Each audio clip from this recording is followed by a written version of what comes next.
옆에 분과 인사하겠습니다. 사랑하고 축복합니다. 인사하실까요? 사랑하고 축복합니다. 앞뒤에 계신 분들과도 한번 교제하겠습니다. 사랑하고 축복합니다. 비 내리는 일요일, 비 오는 이 주일에 여러분 하나님의 전을 찾아오시고 또 사모하는 마음으로 오늘 주님을 바라보시는 우리 온 교회 위에 하나님이 놀라운 은혜와 사랑으로 공급해 주시기를 간절히 소원합니다. 빌립보서는 옥중에서 기록한 편지입니다. 바울은 이 편지를 끝마치면서 했던 말을 또 한 번 반복하겠다고 이야기하고 있습니다. 1절 말씀을 보면 끝으로 나의 형제들아 주 안에서 기뻐하라. 너희에게 같은 말을 쓰는 것이 내게는 수고로움이 없고 너희에게는 안전하니라. 같은 말을 쓰는 것이 내게는 수고롭지 않고 너희에게는 안전하다 하는 이 말은 또다시 강조해도 지나치지 않을 만큼 지금 바울이 중요한 것을 말하려고 한다는 그런 의미를 가집니다. 우선 바울은 조심해야 할 사람들이 있다 이렇게 말하고 있습니다. 2절 말씀을 한번 같이 읽겠습니다. 개들을 삼가고 행악하는 자들을 삼가고 몸을 상해하는 일을 삼가라. 아멘.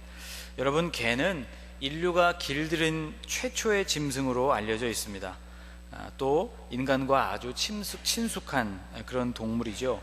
그런데 성경에서는 유독 이 개를 부정한 짐승으로 취급하고 있습니다. 유대인들은 실생활에서도 이 개를 부정하게 여겼고 또는 개와 관련된 어떤 것에 있어서도 언제나 부정했습니다. 예수님께서도 개에 대해서 말씀하신 적이 있죠.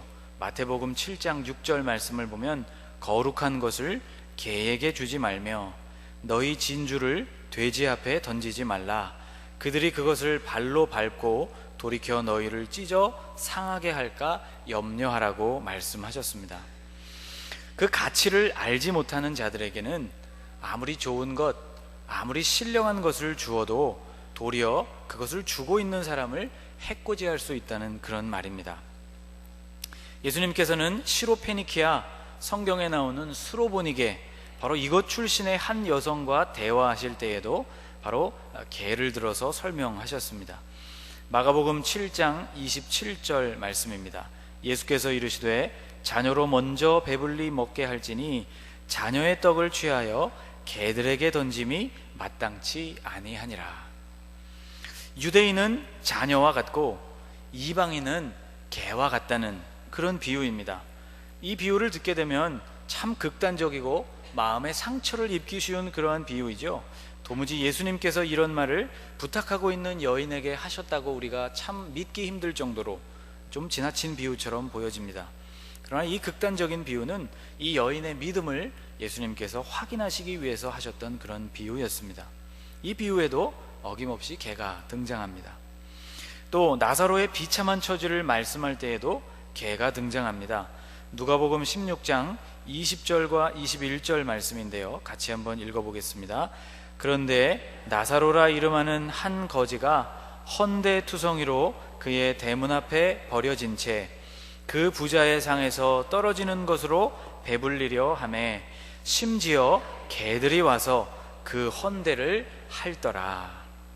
여기서 개는 피부병이 걸려서 헐고 또 진물이 나는 상처를 핥는 짐승으로 등장하고 있습니다. 나사로의 처지가 얼마나 비참했는지를 단적으로 보여주는 그런 말씀이죠. 또 개는 신명기 23장 18절에서는 남창을 비유하는 말로 사용되었습니다. 계시록 22장 15절에서는 부도덕한 생활을 하는 사람들의 표본, 그러한 사람들을 일컫는 말로 개가 사용되고 있습니다. 오늘 본문에도 개가 등장합니다. 빌립보서 3장 2절이 말씀하고 있는 이 개는 유대주의자들, 율법주의자들을 비유하면서 쓰여진 말입니다. 어쨌든 개는 이처럼 부정적인 의미로 사용되고 있습니다. 바울은 개들을 삼가해라 이런 말씀을 하고 있습니다. 바울이 또 무엇을 조심하라고 말씀하고 있느냐 하면 악을 행하는 자들, 그리고 몸을 상해하는 자들을 조심하라고 말씀하고 있습니다. 몸을 상해한다는 이 일은 할례를 뜻합니다. 헬라어 성경을 보면 몸을 상해하는 일이라는 표현이 절단된 자, 텐 카타토멘이라는 말로 표현하고 있습니다. 그래서 우리가 전에 보던 개역 한글판 성경에서는 이 말을 손할례당이라고 번역을 했었습니다. 새번역 성경은 2절을 이렇게 번역하고 있습니다. 같이 한번 2절을 새번역 성경으로 읽어보지요. 개들을 조심하십시오. 악한 일꾼들을 조심하십시오. 살을 잘라내는 할례를 주장하는 자들을 조심하십시오. 아멘. 이 유대주의자들, 율법주의자들의 문제가 무엇이었느냐 하면 예수 그리스도를 알고 또 그 예수 그리스도를 믿고 있음에도 불구하고 살을 잘라내는 의식인 할례와 같은 이러한 율법을 결단코 포기할 수가 없었던 사람들이었기 때문입니다. 그것을 자기 자신에게 적용하고 또 새로이 그리스도인들이 되려고 하는 사람들에게 적용시키면서 빌립보 교회 안에는 일대 혼란이 일어났던 것이죠. 그들에게 있어서 할례라는 것은 육체에 영원히 남는 표시였습니다. 그것이 그들에게는 일종의 자부심과 긍지를 주었다는 것이죠. 여러분, 가끔 목욕탕에, 대중 목욕탕에 가면 몸에 문신한 분들을 간혹 만납니다. 다른 연고로 온통 몸에 문신을 하는 분들도 있지만 특별히 그분들 중에서는 특수부대에 복무한 그러한 흔적으로 몸에 문신을 하는 분들도 있습니다. 같은 부대, 같은 군대에서 복무했다는 뜻이죠. 이것이 연대감과 동질의식을 부여해 줍니다.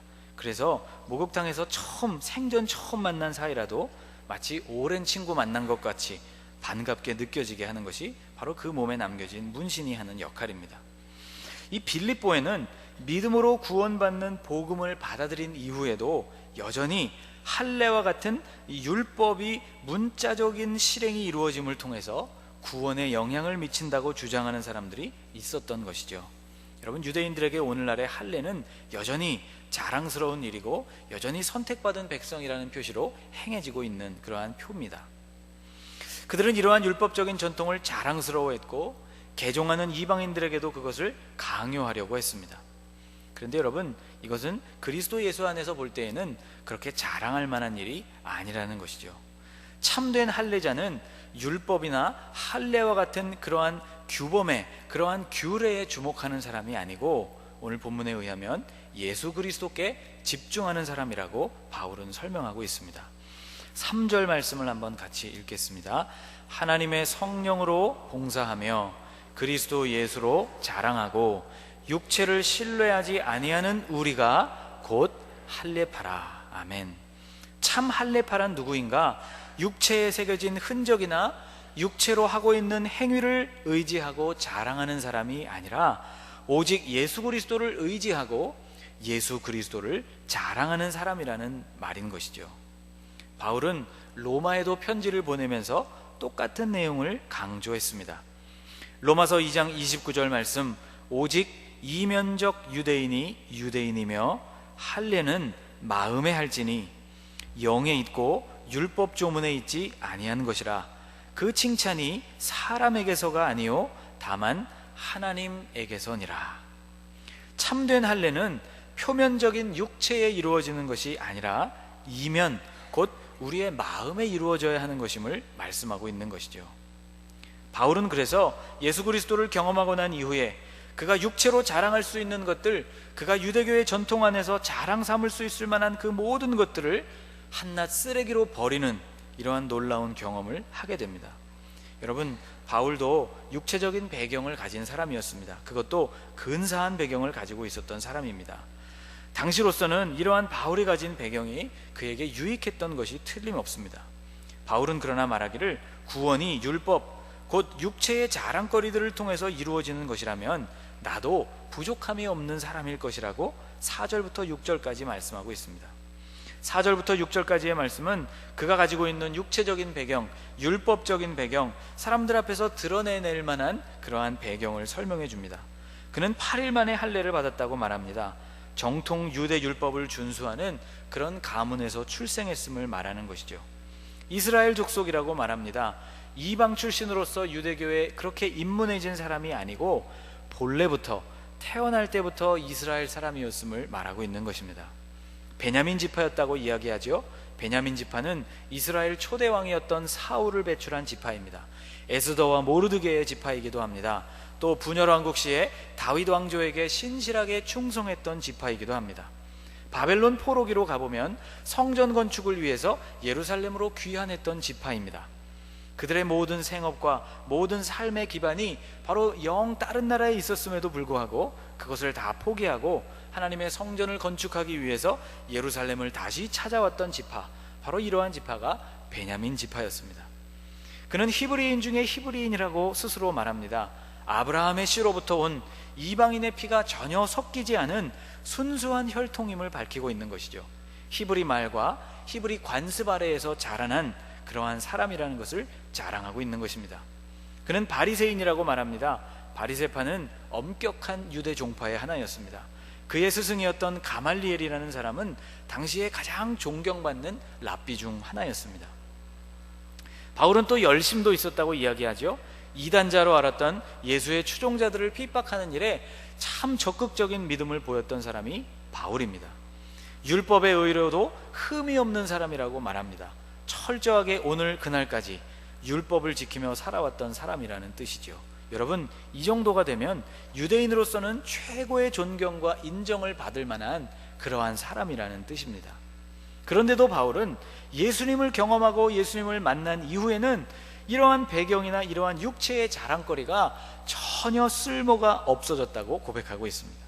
아니, 그것을 온전히 버릴 때에야만 예수님을 얻을 수 있었다고 고백하고 있습니다. 바울은 그리스도를 얻기 위해서 모든 것을 버렸다고 오늘 본문에 고백하고 있습니다. 여러분, 7절과 8절 그리고 9절 말씀을 한번 같이 읽겠습니다. 그러나 무엇이든지 내게 유익하던 것을 내가 그리스도를 위하여 다 해로 여길 뿐더러 또한 모든 것을 해로 여김은 내 주 그리스도 예수를 아는 지식이 가장 고상하기 때문이라. 내가 그를 위하여 모든 것을 잃어버리고 배설물로 여김은 그리스도를 얻고 그 안에서 발견되려 함이니 내가 가진 의는 율법에서 난 것이 아니요 오직 그리스도를 믿음으로 말미암은 것이니 곧 믿음으로 하나님께로부터 난 의라. 아멘. 여러분, 제 얘기를 한번 잘 들어보십시오. 지불하는 대가가, 우리가 치르는 대가가 그것을 통해서 얻게 되는 것보다 더 크다고 생각될 때 우리는 결코 그 대가를 지불하려고 하지 않을 것입니다. 맞나요? 좀 어렵나요? 우리가 여러분 흔히 말하는 비싸다라는 말, 여러분 이 비싸다라는 말의 의미가 무엇이냐면 그 상품의 가치가 지불하려고 하는 그 돈의 가치에 비해서 떨어진다는 말입니다. 그래서 이것을 주고 바꿀 수 없다는 것이죠. 여러분, 이런 경우에 대개 우리가 정말 비싸다고 이야기할 때 흥정하는 경우가 아니고 진실로 그것이 비싸다고 말할 때 우리는 그 물건을 절대 사지 않습니다. 마태복음 13장에 가보면 천국에 대한 비유를 예수님이 말씀해주고 계신데 이런 비유들이 나옵니다. 밭에 감추인 보화를 얻기 위해서 농부는 자신의 전 재산을 처분해서 그 보화가 묻혀있는 밭을 사게 됩니다. 여러분 한번 생각해 보십시오. 그가 이 모든 재산을 처분하고 그 밭을 산 이유는 보화, 그 안에 숨겨진 그 보화가 그가 처분했던 그 모든 재산보다도 훨씬 더 값어치가 있다고 판단했기 때문이죠. 극히 귀한 진주 하나를 사기 위해서 진주 장사꾼은 자기가 가진 모든 것을 다 처분해서 그 진주 한 알과 바꾸게 됩니다. 왜 그렇습니까? 그 진주 한 알이 그 이상의, 그가 처분한 모든 재산 그 이상의 값어치가 있다는 확신이 이 사람에게 있었기 때문이죠. 여러분, 바울이 지금 그런 고백을 하고 있는 것입니다. 보통 사람으로는 엄두도 내기 힘든 사회적인 배경과 종교적인 배경, 그 열심과 내공을 바울은 버릴 수 있었다는 것이죠. 왜입니까? 바울이 얻고자 하는 분, 예수 그리스도께서는 그런 것들과는 비교할 수 없이 가치가 있는 분이기 때문입니다. 8절 말씀, 내가 그를 위하여 모든 것을 잃어버리고 배설물로 여김은 그리스도를 얻고 그 안에서 발견되려 함이니 라고 고백합니다. 바울이 원하는 것은 두 가지였습니다. 바울은 예수를 얻고 싶었고 그리고 예수님 안에서 발견되고 싶었습니다. 그래서 바울은 그가 가진 모든 것을 아쉬워하면서 버린 것이 아니고 배설물과 같이 전혀 미련 없이 버렸다는 것이죠. 여러분, 아기가 자라서 기저귀를 벗게 되고 드디어 이제 변기에 앉아야 하는 시기가 되면, 부모가 그래서 이 아이들에게 배변 훈련을 시키는 시기가 되면 아이들은 처음에는 물을 내리기를 꺼려 한다고 합니다. 왜냐하면 자신의 몸에서 나왔기 때문에 그것이 자신의 일부라고 생각해서라고 합니다. 그래서 이 전문 용어로 응가에 아기들이 애착을 가지기 때문에 함부로 그걸 그냥 내려버리면 안 된다는 것이고, 아이의 마음에 충격과 상처를 남길 수 있다는 것입니다. 그래서 전문가들은 말할 때 이 배설물과 안녕하고 이별하는 연습을 하면서, 그러면서 물을 내리라고 충고하고 있습니다. 그런데 여러분, 혹시 성인이 되어서도 그런 애착을 가지게 된다면 그건 정말 큰 문제이지 않겠습니까? 여러분, 오늘 예배에 참석하신 여러분 가운데 혹시 그런 분 계십니까? 다 자란 어른은 조금의 미련도 없이 그것을 버리는 것이죠. 예수님을 새롭게 경험하고 그분의 가치를 경험한 바울이 그 안에서 일어났던 일들이 바로 이런 일이었다는 것입니다. 그를 위하여 모든 것을 잃어버리고 배설물로 여길 수 있었던 까닭은 내가 예수 그리스도를 얻기 위함이었고 그분 안에서 발견되기 위함이었다고, 도리어 내가 이것을 해로 여기고 다 버릴 수 있었다고 바울은 고백합니다. 바울이 이렇게 예수를 경험하고 나니 바울의 삶의 목표가 바뀌어지게 됩니다. 바울은 자기의 삶의 목표를 오늘 본문 10절과 11절에서 이렇게 고백하고 있습니다. 한번 같이 읽어볼까요? 내가 그리스도와 그 부활의 권능과 그 고난의 참여함을 알고자 하여 그의 죽으심을 본받아 어떻게 해서든지 죽은 자 가운데서 부활에 이르려 하노니. 여러분, 오늘 설교 제목 내가 바라는 것, 여기에서 나는 바로 바울입니다. 그가 바랬던 것은 이 5가지였다는 것이죠. 10절과 11절 말씀을 새번역 성경으로 읽어보면 이렇게 번역되어 있습니다. 같이 한번 읽겠습니다. 내가 바라는 것은 그리스도를 알고 그분의 부활의 능력을 깨닫고 그분의 고난에 동참하여 그분의 죽으심을 본받는 것입니다. 그리하여 나는 어떻게 해서든지 죽은 사람들 가운데서 살아나는 부활에 이르고 싶습니다. 아멘. 바울이 바랬던 것은 이 5가지였다는 것이죠. 첫 번째, 그리스도를 아는 것을 원했다는 것입니다. 부활의 능력을 두 번째로 깨닫기를 원했다는 것입니다.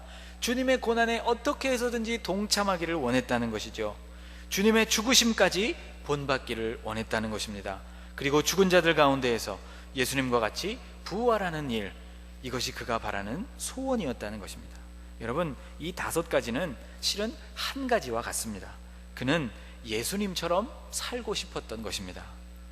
이전에 그의 배경이 되었던 귀중한 자산과 경험, 종교적인 내공을 다 버리고 오직 그가 얻은 이 예수 그리스도를 그가 얻었으니 남아있는 그의 생애에 있어서는 예수님을 알고 예수님을 따르다가 예수님처럼 죽기를 원한다는 소원을 가지게 된 것이죠. 그리고 여러분이 아시는 대로 바울은 실로 이 목표를 이루게 됩니다. 그는 회심 이후에 계속해서 주님을 경험하면서 알아가게 되었고, 복음 전파의 현장에서 성령께서 가지고 계시는 그 부활의 능력, 십자가의 능력이 얼마나 대단한 것인지를 그가 경험하게 되었고, 심각한 핍박과 위협을 받으면서 그는 예수님의 고난에 동참하게 되었습니다. 돌에 맞기도 하고 40에 하나 감암매를 여러 번 맞기도 하고, 강도의 위험과 강의 위험과 항해의 위험과 동족들의 위험에 시달리면서 예수님이 받으셨을 법한 이러한 심각한 고난을 그가 받고 동참했다는 것이죠. 그리고 결국 네 번째, 복음을 전하다가 바울은 결국 로마에서 순교하게 됩니다.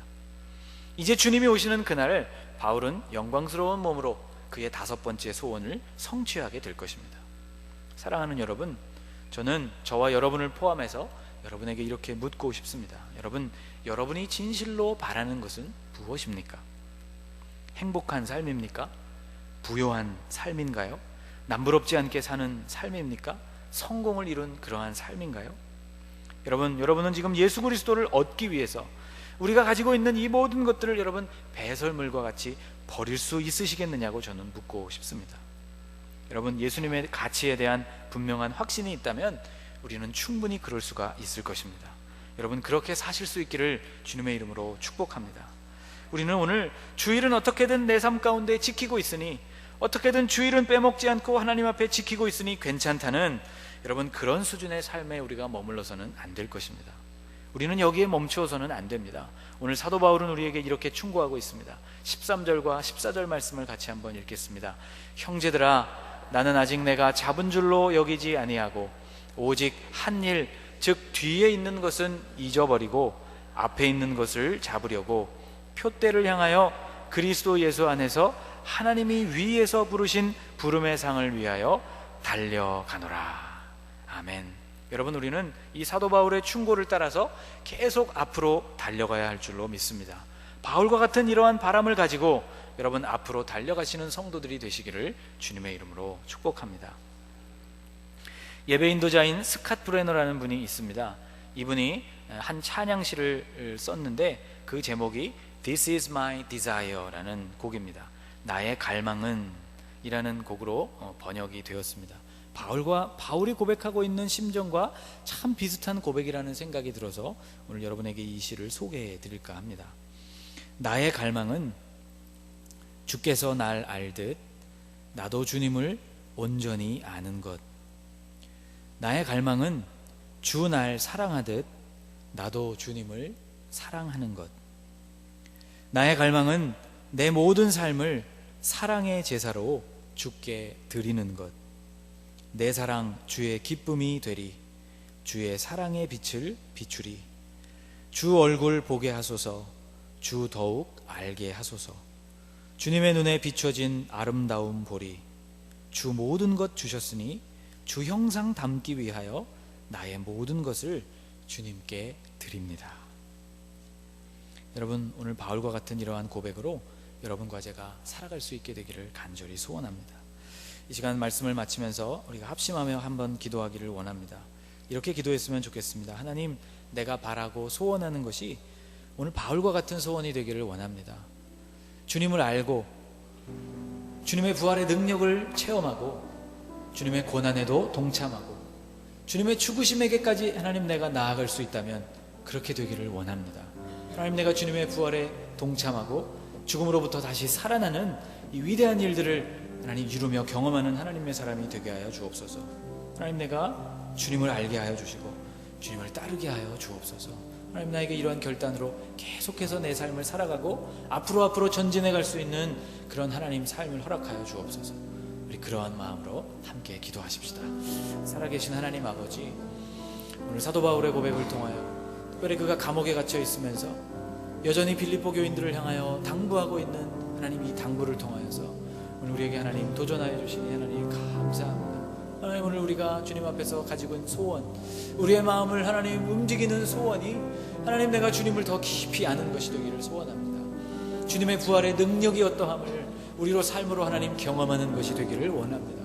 하나님, 주님의 고난에도 동참하기를 원하는 것, 이것이 우리의 삶의 소망이 되게 하여 주시옵소서.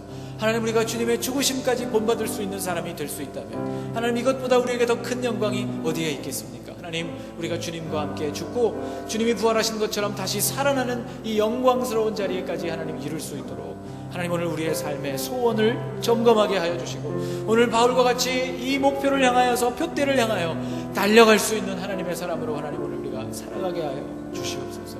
아버지 하나님, 오늘 우리의 마음 가운데 하나님 바로 이러한 소원을 품고 주님을 기대하고 주님을 알기 원하는 마음으로 오늘 우리가 하루하루를 살 수 있기를 소원합니다. 하나님, 우리가 무엇을 꿈꾸고 있는지, 우리가 무엇을 기대하고 있는지, 우리가 하나님 행복한 삶, 하나님 더 많은 것들을 누리며 살아가는 삶, 다른 사람들이 우리에게 성공했다고 우리의 삶을 칭찬해주는 삶, 하나님 이러한 것들이 우리의 삶의 목표가 되고 있다면 주님, 오늘 주님의 십자가 앞에 겸손하게 우리의 모습이 낮아지게 하여 주시고 주님, 우리의 마음이 주님을 향하여 온전히 주님의 소원, 바울의 소원, 오늘 하나님 이 노래를 하나님 불려지고 있는 이 소원이 바로 우리의 소원이 되게 하여 주셔서 아버지, 우리가 주님을 위하여 살게 하여 주시고 주님을 위하여 죽게 하여 주시고 주님의 십자가가 우리의 마음 가운데 새겨지는 삶을 살아가게 하여 주옵소서. 주님을 더 알기 원합니다. 주님의 부활의 능력을 경험하기 원합니다. 하나님, 오늘 우리를 붙들어 주옵소서. 주님의 고난에도, 주님의 죽으심에도, 주님의 부활하심에도 동참하는 사람들 되게 하여 주옵소서. 하나님, 우리가 육체를 신뢰하지 않고 우리 신앙생활의 연수나 열심을 자랑하지도 않고 예수 그리스도로 자랑하는 사람이 되게 하여 주옵소서. 우리를 설명해주는 모든 배경과 자랑거리들을 붙들고 사는 사람이 아니라 예수님을 얻고 그 안에서 우리가 발견되기 위하여 그 모든 것들도 버릴 수 있는 믿음을 주십시오. 사도 바울과 같이 우리도 새 목표를 따라 살기를 원합니다. 그리스도를 알게 하시고 부활의 능력을 깨닫게 하시며 주님의 고난에 동참하게 하시고, 하나님, 우리에게 자신은 없지만 죽을 때에도 주님처럼 죽기를 원합니다. 죽은 자들 가운데서 부활하는 소망으로 오늘 하루하루를 살아가게 해 주십시오. 앞에 놓인 표대와 부르시는 그 상급을 위해서 오늘도 우리가 뒤를 돌아보지 않고 이미 잡은 줄로 여기지도 않고 앞으로만 달려가게 해 주십시오. 예수님의 이름으로 기도하옵나이다.